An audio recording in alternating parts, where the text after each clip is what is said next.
Hello, everybody, and welcome to this episode of At the Top of Her Game. My name is Bonnie Raynor, and in this series, we profile some of the highest profile female athletes Western Australia and also Australia has ever seen. Now, if you're able to hold a position as CEO of an organisation for 12 years, it's fair to say you're maybe doing a thing or two right. Remarkably, Christina Matthews enjoyed a decorated career as a player before even entering the world of sports administration. There is a fair bit to unpack on today's episode of At the Top of Her Game. Christina, welcome to the podcast. Thanks very much. Now, off the bat, Chris, pardon the pun, I don't want to sound like I'm aging you here, but you played your last test match more than 30 years ago. And as it currently stands, you remain the most capped female test cricketer for Australia. That is pretty special to be able to say, isn't it? Yeah, it's pretty special to say, and it tells you a bit about how the game's evolved, because there's a lot more cricket played now than when I played, and yet I still hold the record. And it's the shift in the style of cricket that women now play the majority of compared to when I played. Yeah, so impressive. So few test matches now, but even more so then. I think some of your playing records can be overshadowed by your impressive stint in administration, which we will get to later. But to start from the beginning, you tell this so well. Can you share your story about how you first got into playing cricket? Yeah, well, I grew up in a street full of boys, and as was the case when I was growing up, you always had local street games. So it was cricket in the summer and footy in the winter. Your bin came out for the wickets in the summer, and you always had someone calling if a car was coming, and everybody got off and then got back on again. And my mum saw that there was a local women's team in the suburb I lived in Melbourne, and asked me if I wanted to go down and join up. And I was 12 at the time, and was really excited. The reality of it, my mum was terrified I would want to play AFL football, and she wanted to get me in something she saw was more genteel. There's no way I could have played any sort of form of football in those days. But, cricket and footy was what was on telly, and that's what I wanted to be a part of. And cricket was the truly national game at that point, so it was really exciting to be part of it. And the moment I got to the club, I loved it. I just loved being part of a club and loved being part of a group that had a kind of a single focus, which was to win games and ultimately win the premiership. So I was very lucky to have that just around the corner from where I lived. You say it was the sport that was on TV. Of course it was all summer long, but really only for men. Can you talk us through what it was like being a young girl watching men play cricket and the opportunities that existed for you then versus what you can see now? Yeah, look at, yes, it was only men. But I've always been very curious, and I read, and I happened to be reading that great cricket almanac, the Women's Weekly, and there was a story on the Australian women's side going to England, and that sort of sparked something in me. I'd already started playing, but the fact that you only saw men on telly didn't stop me. It just kind of thought, well, I can be part of that, and I didn't really, it's been a bit of a marker of my life. I didn't really think about why I couldn't do it. I just did it. And then having seen articles in magazines, and you got the rare article in newspapers, I cut them all out. I've still got them from cricketers from when I was 12 or 13 who sort of got in the paper and there were stories on them. And that gave me an idea that I could play for Australia as well.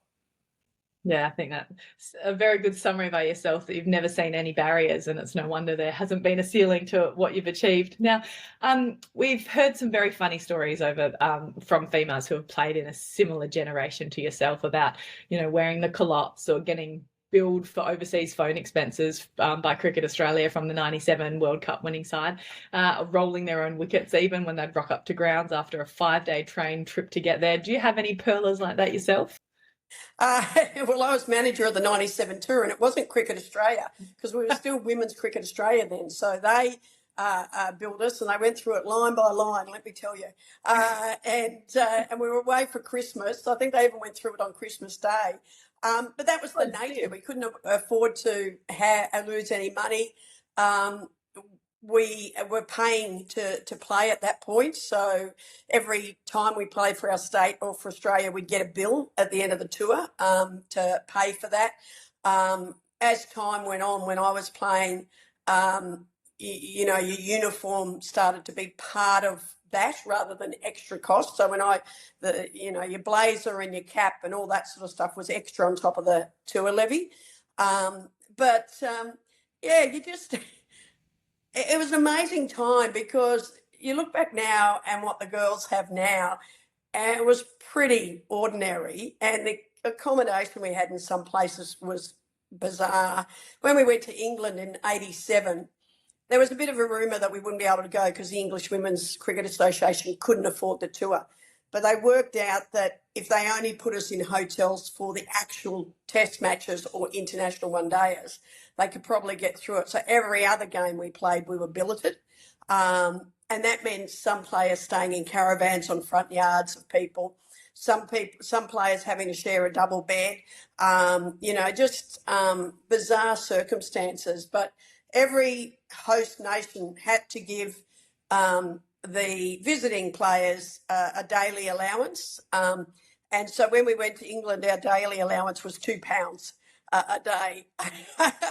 It wasn't going to get us very far. But when I played, you had a lot of players who took the Vegemite and the jam from the morning breakfast and stowed them away for later in the day when they could buy a bread roll and fill it with the free jam and Vegemite they got in the morning. So, yeah, it was just a different way of playing and travelling, but it was great fun. And the rarity of it made it even more special. I couldn't imagine myself as a player ever making a choice not to play a tour or anything because they were so rare and such a privilege to play in those days. A little bit different now when they can pick and choose, I'll go to this franchise, I won't go to that one. But still, it's progress and it's fantastic. And young girls now start playing at 5 or 6 and can see a pathway to a career as a professional sportswoman. It shows, though, I think back when you played that every female really, truly played for the love of the game because they weren't playing for exposure, broadcast coverage, remuneration. There was none of that. And it really was just for the love of the game. Is that how you found your way into it? And at what point did you take on that managerial role? Was it to try to make ends meet a little bit, or how did that sort of coincide with your playing career? No, I don't think that gave me any money. Look, I started playing at 12 and at 14 I got on the club committee. And so I always had an interest in the administration of the game. I had to work the whole time I was playing. So I made a decision when I was about 24. I was a secretary in my day job. So I made a decision look for a job as a secretary in sport. So I would have some empathy from my employer in what I was trying to do outside of work. And that's probably what started me. My first job in sport was with the Victorian Football Association, which is now the VFL. And then when I moved to Sydney, I worked in women's hockey. And then a little while later, I got a job for what was then the Australian Women's Cricket Council as National Development Manager. So I was able to combine a job in cricket with my playing days, and then whatever I did as a manager or a coach or anything, that was all volunteer roles. My role as a manager was just about continuing to improve the conditions and the way the players were perceived. I've always been about improving the conditions of the game for the players and ultimately, when I got into a position of influence on the other side of it, for fans as well. Yeah, absolutely. Now, you enjoyed such a decorated career. Most women's tests, as we've touched on, most test dismissals as a wicketkeeper. What would you say was your career highlight as a player? Oh, look, there were so many. The 1988 World Cup that we won at the MCG was unbelievable because I grew up in Melbourne and I didn't think I'd ever be on the MCG for anything. So to play the final there was outstanding. More looking back than at the time, I appreciate the opportunity to have played on Lords. I very much was Australian, Victorian, and everything here was much better than over there. So my desires were more about the MCG and the Than the home SCG of than cricket. they were about Lords and any other English game. But I look back now and think that was such a privilege. And we were the first team that was allowed to walk through the long room to get onto the ground, which is comical when you look back now. The women's teams prior to that had to sort of go in this sort of roundabout way onto the ground through a gate or jump the fence because women weren't allowed to walk through the long room. So I was fortunate to live through a time where there was a lot of firsts, and it was the first time we beat England on Australian soil. We've had a 5-test series against England, the only time that's ever happened in Australia, and then going to England and beating them there for the first time. So I was really lucky, and I just wanted it to continue to get better. I didn't want the game to be dependent on who could afford to play. And there was a lot of great players who couldn't afford to keep playing or chose not to put their money in that area of things, whereas I managed my life around being able to afford to play. So didn't, own a home or, made sure I had no debt, so I didn't have payments I had to make, so I could always go away. Leave without pay was, when you went on long tours, was important. But to see how it is today is just so exciting. And the really great thing is the gratitude today's players have for those that went before. And obviously people who played before me had it even tougher. They were the ones knitting their jumpers on the ships to England and so forth. We more had to borrow other people's blazers that had other people's names in them and so forth. And we didn't really get what people know as the traditional baggy green until long after I played. Our baggy green evolved from just a green cap to a green cap that we were given a Commonwealth coat of arms badge that you buy in the souvenir stores to sew onto it, and then they came with that badge already sewn on and then eventually sewn into the cap. So there was this real evolution of how we were trying to catch up with what the men's system had been. Yeah, wow. And talk us through your decision when you eventually decided to retire and your segue out of playing into that more managerial and the administration world. Yeah, I think they were quite glad. I think they thought I was never going to retire because I was 35. And really, by then I was National Coaching and Development Manager, and I was running the program for the Australian youth side. And I wasn't allowed to have any input into the Australian program until I stopped playing. So it sort of gave me an opportunity to think about, I know what I'm going to do next, and that is make, life better for our players and better programs.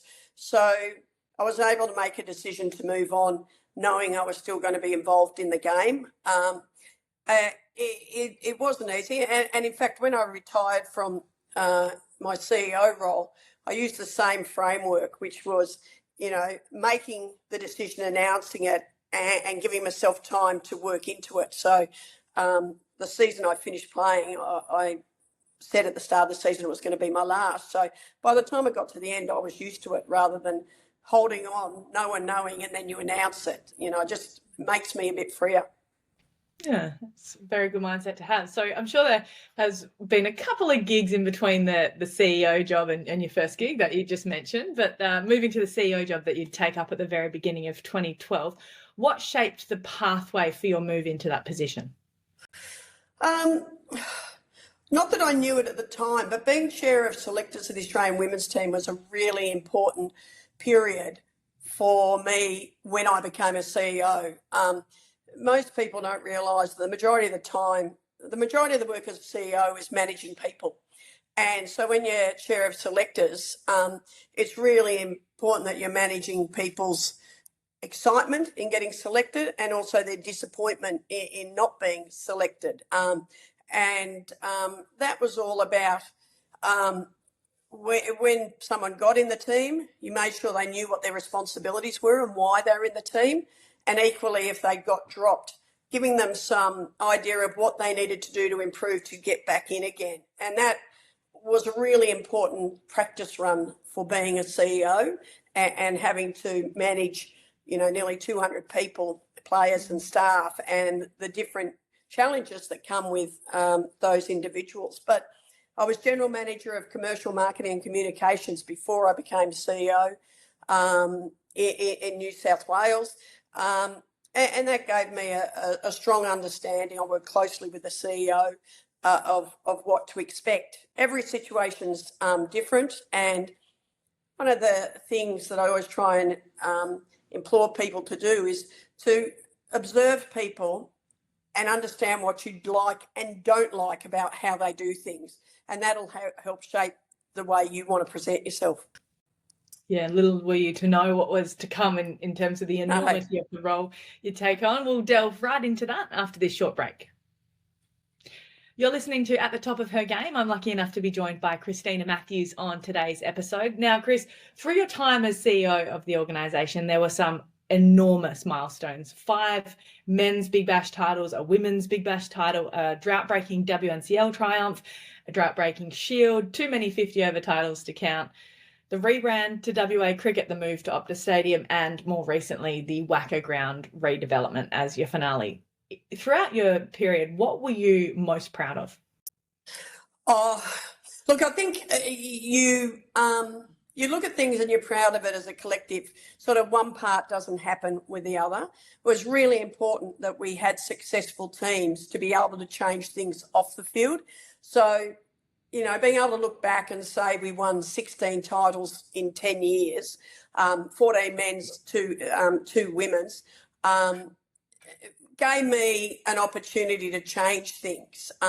When you're not winning, people start looking and making you accountable for not winning and don't allow you the latitude to do the other things. But I think if you're looking at the move to Optus Stadium and the ground redevelopment, they're two things that will stand the test of time and will enable the organisation to prosper into the future. Wins come and go, and they're really important at the time, but they're just a moment in time, and the next year you're trying to win another one in a different way. But the move to Optus Stadium, and we're seeing the results of that this year with day 1 having already sold out. Days 2 and 3 will sell out for the Ashes. And that's primarily why we had to make that move.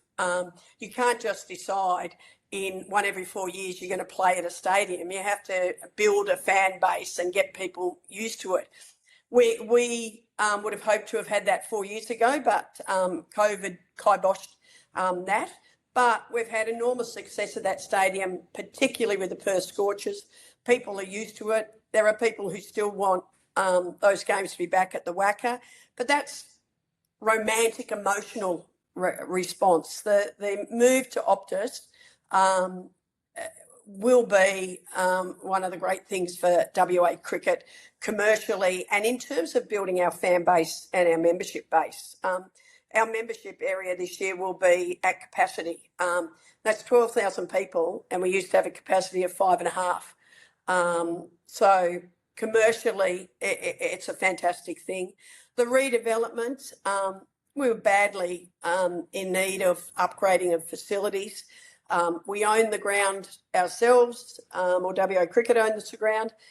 There is no obligation on the government to give the ground any money. So we had to come up with a reason for the government to want to invest. We all know there's been fights backwards and forwards about that, you know, the design, whatever. But it's going to be iconic in a different way once it's opened. You can see the swimming pool and the water slides now and how great that looks. And as you would know, being in the broadcasting game, it's just going to add something to not just the TV broadcast, but the radio broadcast and the reports of the atmosphere of the ground. And we'll now have the best change rooms, gym facilities, indoor centre of any state in Australia. So that's another piece that's for the future. It's got commercial attributes that enables the association to grow financially, which means the players can have better and more facilities and more going into their programs. Yeah, it's going to be an unrivaled place to watch cricket from, that's for sure. Now, Last couple, because unfortunately we probably do need to let you go. But I think what stood out as a spectator and as a fan of the game throughout your tenure as CEO was you were never afraid to stand up and fight for what you felt was right, whether that was standing by Cameron Bancroft in the press conference after the infamous sandpaper incident, or the press conference immediately after WA missed out on a test match against India. I could go on with many examples like that. But how much do you think your voice helped put WA cricket on the map and get it to where it is today, while also then commanding a bit of criticism as well? Look, anytime you put yourself out there, there are going to be critics, and sport is well known for its infighting, and you've got to kind of be prepared for that. It's really important when you put your stake in the ground about what you stand for, and at WA Cricket, it was about family, people, our values, so forth. So when something like Sandpaper Gate happened and Cameron was part of that, it was important that we stood with him to face that, because we had a responsibility in as well, but equally make him accountable. So the decision to sit with him just came naturally, because I didn't want him to face it on his own. And I wanted to be there to show him that we were behind him. It didn't mean we endorsed what he did, but it meant that you're one of ours and we'll help you through this. And, he came through that really well. He did an enormous amount of charity work and sort of opened his eyes to the rest of the world. We sometimes underestimate that our players grow up in a bubble, and we need to help them to understand the broader world and the implications of that. So, I think if you really understand what your values are, standing up to people's not that hard. It's tiring, but it's not that. It's not that hard if you know what you stand for. And people used to think it was me, that people were upset with me, but the drama goes on today, and I haven't been there for 18 months. So some people just don't want to change, and it doesn't matter who's in charge, they'll fight their fight. So I got an awful lot achieved, and I had enough people, and I still have people stop me in the street telling me what a great job I did and how grateful they were what I did for the organisation. So that'll do me. Yeah, speaks for itself, doesn't it? And you touch on that criticism just briefly before we let you go. How did you handle that with reports of the infighting on the board and, a few of the leaks to the media? To be fair, leaks to the media don't bother me. You usually know where they come from. And, any time you're fronting the media, it's an opportunity to get your story out. What bothered me was the unwillingness to make those people accountable, and thinking, there's just some people you can't change. So you've got to make a decision. Are you going to put up with it, or are you going to challenge them? There's a lot of mistruths told in these circumstances, and all you can do is hopefully people see what you stand for and what you're trying to achieve, and not worry about the rest. That doesn't mean you don't get upset, and you don't get tired of it. And after 12 years, I probably had enough, but I'd also achieved everything I could have ever have dreamed of. Yeah, very, very spot on. And life now, 18 months down the road, you're on the board for the new NRL team, the Perth Bears, and you're on many other boards. What does life look like now? And what does the future hold for Christina Matthews? Well, the funny thing is people keep telling me I'm really busy. I don't think I am. I'm on my three main boards are the Perth Bears, the Australian Cricketers Association and Tourism WA. I'm also chair of a local trampoline club of all things, and that was part of kind of being back in grassroots world and helping, a small club get better through some people I knew. I've got my commentary lined up again for this summer, which is nice. You never know in commentary whether you're doing any good. You have to just wait and see if they ask you back. So they have. So either they don't have enough commentators or I did all right, one or the other. But yeah, I get a nice bit of downtime. I love my work with the ACA, because that really is at the heart of making things better for players, and keeping the game moving forward and honest in its deliberations. So yeah, just moving along, enjoying life. I never thought that WA cricket would have been my last job, but I was able to leave that knowing that I'd done everything I've achieved. No other job could match with it, and I was fortunately in position to be able to not work full time and do what I'm doing now. Yes, always nice. And you've left the game in such better state than you came into it. We could talk to you all day, but we're so appreciative of the time that you've given us and everything that you've done for WA cricket, and people like me who you've championed all the way. So thank you so much, and thanks for joining us on At the Top of Her Game. Thanks very much for having me. Thank you. Thanks for tuning in, everyone. That was another episode of At the Top of Her Game. We'll catch you next time.